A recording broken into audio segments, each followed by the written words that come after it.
Hello and welcome back to another video. Today we're talking about how not to invest £50,000, £100,000 or even £200,000 in a buy-to-let property. Now make sure you stay tuned to the very end of this video because I'll be giving you 9 ways how not to invest in buy-to-let property.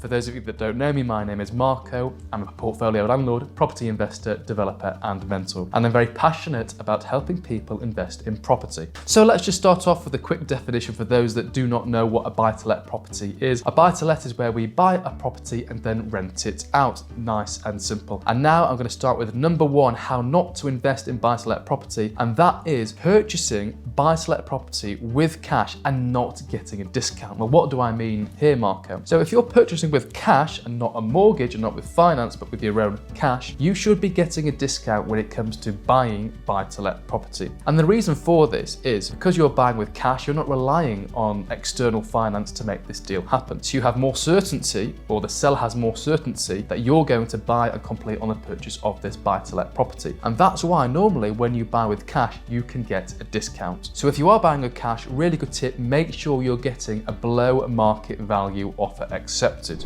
Okay, number 2, how not to invest in buy-to-let property. Well, let's flip this on the complete reverse. Let's say we're buying with a mortgage like most buy-to-let property investors. But what not to do is to really over leverage and borrow too much money. Well, as it stands, most people borrow between, I'd say, about 60% to 75% of the purchase price of the buy-to-let property, which is about normal. However, you don't want to maximize this. You don't want to borrow 80 or 85% of the purchase price, because in my opinion anyway, this is high risk, and also it doesn't take that much for property prices to fall and all of a sudden you could find yourself in negative equity. So don't be tempted to borrow too much. Don't be tempted to go to these lenders that offer these 80 or 85% mortgages, because A, it's too much risk in my opinion, but B, also they're going to charge you a premium for this because there aren't many lenders in the market that will allow you to borrow that much. So they'll charge you a premium, which means your monthly mortgage payments are going to be a lot higher than what they would otherwise be. Therefore, you're going to be making less cash on a monthly basis. So to summarize here, don't borrow too much. Stick to that sweet spot if you are borrowing somewhere between 60 and 75% of the value of the property. So let's move nicely on to number 3 and how not to invest in buy-to-let property.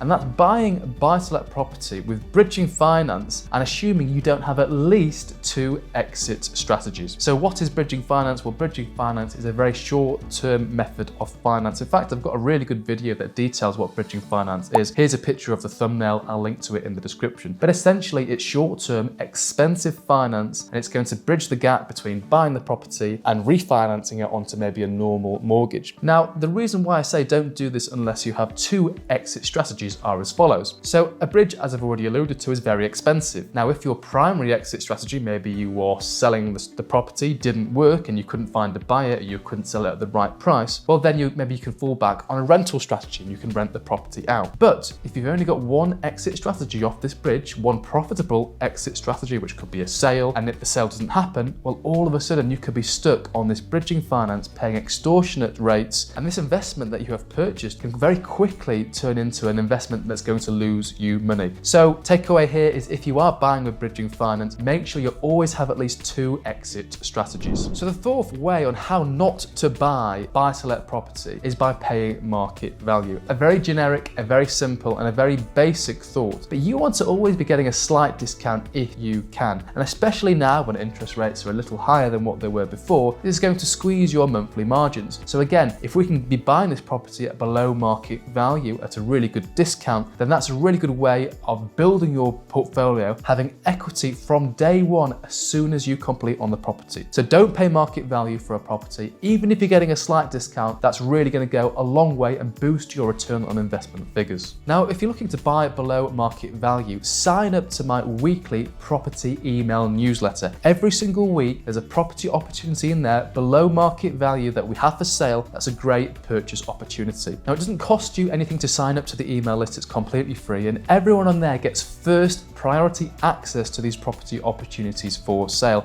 below market value. So the link is in the description to sign up to the mailing list, or you can go to ms7.uk/email.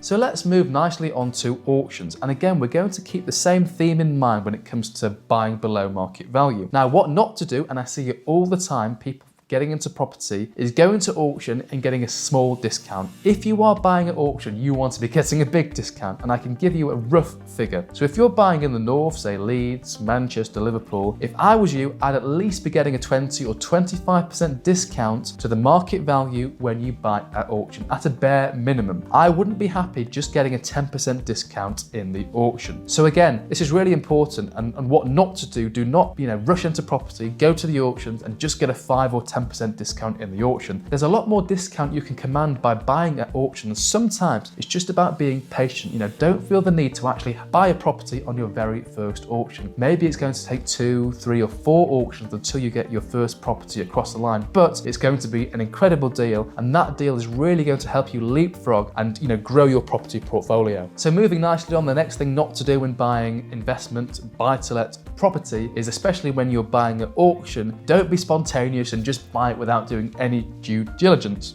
As Dion Dublin says from Homes Under the Hammer, make sure you read the legal pack. Always read the legal pack. Now, if you don't understand what's mentioned in the legal pack, that's absolutely fine. Make sure you instruct a solicitor or someone that can read the legal pack for you and then tell you the implications of owning this asset 5, 10, 20, 30, 40, 50 years down the line. That's really, really important. So don't be spontaneous when it comes to auction purchases. Do your research, read the legal pack, and make sure there are no hidden nasty surprises. So I want to conclude the video and leave you with 2 things to think about on how not to invest in property, because again, I see investors doing this time and time again, and sometimes it doesn't work out too well for them. So the first, as I've already mentioned many times in previous videos on the channel, is don't chase a high yield. Again, time and time again, I see investors chasing a high yield. They want a really high 10, 11, 12% yield. But what happens is, most of the time when you chase a high yield and you're looking for that really high short-term rental return, you are foregoing capital appreciation. So you're going to get a very nice, healthy, strong yield, but your capital outlooks and potential capital growth is most likely going to be very, very poor. Now, why is this important, Marco? This is important because your average property strategy, and I'm talking about the average here, you will make more money over time through the increase in value of your property rather than your rental income. So yes, it could be tempting to get that cash in the short term by going for a really high yield, but actually, is the value and is your wealth growing in the long term? Well, not as much as it could be. Now, this all comes down to what is your goal. Now, don't be tempted to chase a high yield if your goal is certainly something like, you want portfolio for the long term, and what's really important in that portfolio is that the value of this portfolio increases long term, maybe higher than the average property prices in the UK. Now, the last thought I just want to leave with you, and this is really, really crucial, and this is such a timely thought because a lot of investors right now are in trouble because they haven't given themselves sufficient margin of safety. Well, what do I mean here? Well, here's what not to do. Don't buy a buy-to-let property without any buffer or without any margin of safety. And what I mean here is, well, let's say you bought a property with a mortgage, say, for example, and let's say the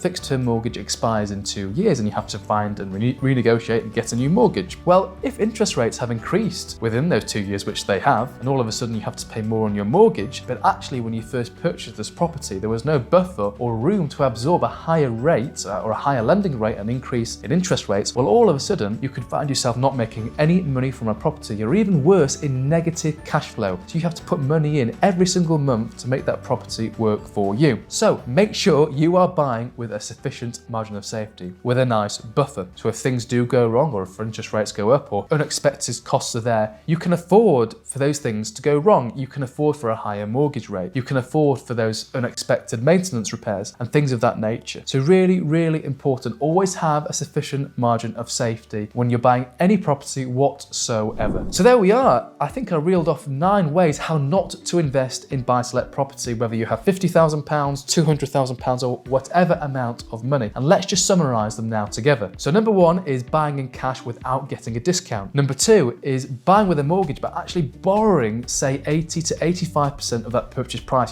borrowing too much money. Number 3 is buying with bridging finance, but not having at least 2 exit strategies. Number 4 is buying at market value. We always want to be getting a discount. Number 5 is buying at auction, but only getting a small discount. Again, if we're buying at auction, we want at least a 20 or 25% discount. Number 6 is buying at auction, but not doing any due diligence. So let's make sure we read that legal pack and know what it means. Number 7 is don't be tempted to chase a high yield because you may be stung by poor capital growth. And number 8, don't invest if there is no buffer and no margin of safety. Always give yourself sufficient margin of safety for a deal to work for you. So there were 8, not 9. So I hope you've got value from this video and you now understand how to invest your money in buy-to-let property. Thank you very much for watching this video. I hope you've taken something away. Now, if you've learned something new in this video or you've got anything else to add or say, please feel free to comment below. I'm very keen to hear from you and I reply to everyone who comments on my videos personally. All the very best with your property investing day. Goodbye.